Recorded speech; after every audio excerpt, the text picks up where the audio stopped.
সবাইকে শুভ সকাল, নমস্কার, ধন্যবাদ। আজকে আমি একটা খুবই গুরুত্বপূর্ণ বিষয় নিয়ে রাজ্য সরকার, কেন্দ্রীয় সরকার এবং রাজ্যের স্বরাষ্ট্রমন্ত্রীকে আমি একটি আবেদন করার জন্য এই ফেসবুক লাইভে এসেছি।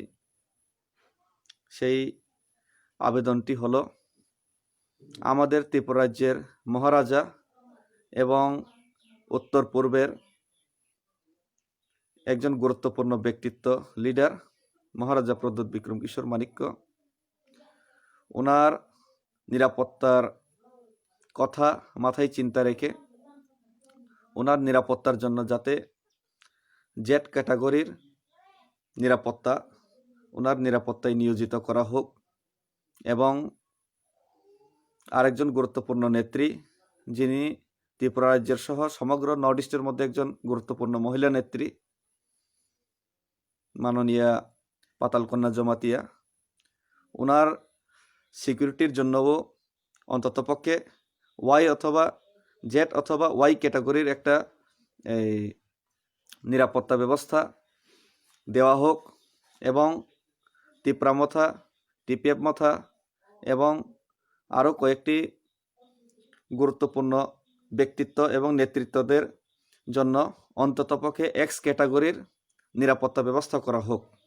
কারণ আজকে আমরা দেখতে পেয়েছি ত্রিপুরা রাজ্যের মধ্যে বিভিন্ন বাংলাদেশি সন্ত্রাসবাদী সংগঠন এবং সন্ত্রাসবাদীদের আনাগোনা এবং সন্ত্রাসবাদীদের প্রকাশ্যে ফেসবুকের মাধ্যমে, সোশ্যাল মিডিয়ার মাধ্যমে যে শরীর থেকে মস্তক আলাদা করে দেওয়ার সরাসরি হুমকি দেওয়া হচ্ছে। আজকে আমরা দেখতে পেলাম আমাদের মাননীয় মহারাজ, ত্রিপুরা রাজ্যের এবং নর্থ ইস্টের গুরুত্বপূর্ণ চেহারা এবং নর্থ ইস্টের গুরুত্বপূর্ণ আমাদের ব্যক্তিত্ব মহারাজাকে সরাসরি ফেসবুকের মাধ্যমে একজন সন্ত্রাসবাদী বাংলাদেশি অনুপনাথ নামক সেই সন্ত্রাসবাদীটি সরাসরি শরীর থেকে মস্তক আলাদা করে দেওয়ার হুমকি দিচ্ছেন এবং আরও অন্যান্য সন্ত্রাসবাদী যারা শিলচর বা কাছাড় থেকে এই নেটওয়ার্ক চালাচ্ছেন, সেই সন্ত্রাসবাদীরাও ত্রিপুরা রাজ্যের মধ্যে বিভিন্ন সাম্প্রদায়িক বিষ ছড়ানোর চেষ্টা চালাচ্ছেন এবং ত্রিপুরা রাজ্যের মধ্যে আমরা দেখতে পেলাম আরও একটি সাম্প্রদায়িক দল আমরা বাঙালি নামক, তারাও হুমকি দিচ্ছে, জাতিগত লড়াই করানোর জন্য চেষ্টা চালাচ্ছে। এই করোনা মহামারীর মধ্যেও ওরা ক্ষান্ত হয়ে বসে রয়েছে না, ওরা যথাসম্ভব চেষ্টা চালাচ্ছে যে এই ভারতবর্ষের অঙ্গ ত্রিপুরা রাজ্যের মধ্যে সাম্প্রদায়িক বিষ ছড়ানোর জন্য। শুধু তাই নয়, তারা সেই ত্রিপুরা রাজ্যকে বাংলার ভাগ দেখানো থেকে শুরু করে পুরা উত্তর পূর্বাঞ্চলকে বাংলার ভাগ বলা থেকেও ওরা ক্ষান্ত হচ্ছেন না, ওরা থেমে যাচ্ছেন না। ওরা সরাসরি বলার চেষ্টা করছেন যে ত্রিপুরার 184 জন রাজার কোনো ইতিহাস নেই, ত্রিপুরার অস্তিত্ব নেই, ত্রিপুরার অস্তিত্বকে বিলুপ্ত করে দেওয়া এবং ত্রিপুরা রাজ্যকে বাংলার মানচিত্রে এর সাথে মিশিয়ে দেওয়া এবং শুধু তাই নয়, সমগ্র উত্তর পূর্বাঞ্চল, সমগ্র নর্থ ইস্টকে বাংলার ভাগ বলে দেওয়ার চেষ্টা চালাচ্ছে এবং সেই আতঙ্কবাদী সংগঠনগুলি বাঙালিস্তান নামক একটা আলাদা দেশ, আলাদা পৃথক দেশ করারও বিভিন্ন রাস্তাঘাট এবং এই সোশ্যাল মিডিয়াতে সরাসরি পোস্টার লাগাচ্ছেন, সরাসরি প্রচার করছেন। তাই আমি এই মাননীয় স্বরাষ্ট্রমন্ত্রীকে আমি আবেদন করব এবং কেন্দ্রীয় সরকারকে আবেদন করব সেই সন্ত্রাসবাদী সংগঠনগুলিকে এবং সেই সন্ত্রাসবাদীগুলিকে সরাসরি গ্রেপ্তার করা হোক এবং সেই সংগঠনগুলিকে সরাসরি ব্যান্ড করে অতি সত্বর ব্যান্ড করে দেওয়া হোক এবং অতি সত্বর আইনি ব্যবস্থা নেওয়া হোক। সেই আবেদন করার জন্যই আমি আজকে এসেছি। আমি আবারও বলছি, ত্রিপুরা রাজ্যের মহারাজা এবং নর্থ ইস্টের গুরুত্বপূর্ণ ব্যক্তিত্ব আমাদের বুবাগ্রা প্রদ্যোৎ বিক্রম কিশোর মাণিক্য, ওনার জীবন হুমকির মুখে এসে পড়েছে।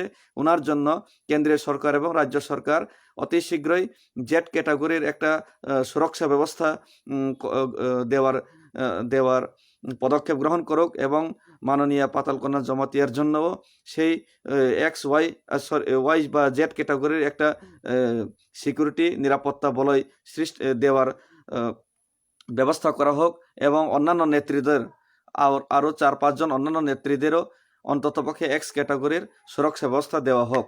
না হইলে এই ত্রিপুরা রাজ্যের মধ্যে এই যে আতঙ্কবাদী সংগঠনগুলিকে যদি ব্যান না করা হয় বা ওনাদের যদি চুপ না করানো হয়, ওনাদের যদি আইনগত কোনো ব্যবস্থা না নেওয়া হয়, তাহলে ত্রিপুরা রাজ্যের মধ্যে ওরা সেই সাম্প্রদায়িক যে বিষ সেটা সরিয়ে এবং সাম্প্রদায়িক এখানে দাঙ্গা অথবা যে কোনো একটা ঘটনা, বড়সড় ঘটনা ঘটিয়েই ওরা ছাড়বে, ওরা এই সব ঘটনা করিয়েই ক্ষান্ত হবে। তাই এই সময় থাকতে ব্যবস্থা নিন, সময় থাকতে ওই যে সংগঠনগুলিকে এই ব্যান করা হোক এবং ওই যে যারা সরাসরি ফেসবুকে এসে সরাসরি সোশ্যাল মিডিয়ায় এসে মারার জন্য, এই শরীর থেকে মস্তক আলাদা করার জন্য, মেরে ফেলার জন্য যারা হুমকি দিচ্ছেন তাদের বিরুদ্ধে সরাসরি তাড়াতাড়ি ব্যবস্থা নেওয়া হোক। কারণ আমরা এই 1949 সনে ভারতবর্ষের সাথে 15ই অক্টোবরে আমরা মার্চ করেছিলাম। সেই মার্চ করার পর আমরা ভেবেছিলাম আমাদের ত্রিপুরা রাজ্যকে এই ভারতবর্ষ নিজের সন্তান হিসেবে ভেবে নিয়ে ওদের ভবিষ্যৎ সুরক্ষার জন্য, ওদের জাতি, কৃষ্টি, সংস্কৃতি এবং জাতিসত্তা রক্ষা করার জন্য যথাসম্ভব সাহায্য করবেন, যথাসম্ভব আমাদেরকে রক্ষা করার চেষ্টা করবেন। কিন্তু আমরা দেখতে পেলাম আজকে 1949 সন 15ই অক্টোবরের পর আজকে আমরা বিলুপ্ত প্রায় প্রাণীতে পরিণত হয়েছি। আমাদের রাজ্যে আমরা সংখ্যালঘিষ্ঠ হয়ে আমাদের মহিলারা আজকে রেপ হচ্ছেন, আমাদের মহিলারা আজকে এই আমাদের লোকেরা আজকে বিভিন্ন রাস্তায় ঘাটে মেরে ফেলা হচ্ছে, কিন্তু আমাদের কোনো নেই বিচার পাওয়া যাচ্ছে না।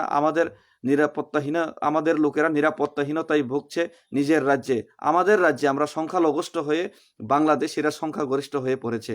সেই অবস্থায় দাঁড়িয়ে আজকে আমাদের লিডারদের পর্যন্ত, আমাদের গুরুত্বপূর্ণ ব্যক্তিত্ব মহারাজার মতো লোকেদের পর্যন্ত মেরে ফেলার, শরীর থেকে মস্তক আলাদা করে দেওয়ার হুমকি দেওয়া হচ্ছে।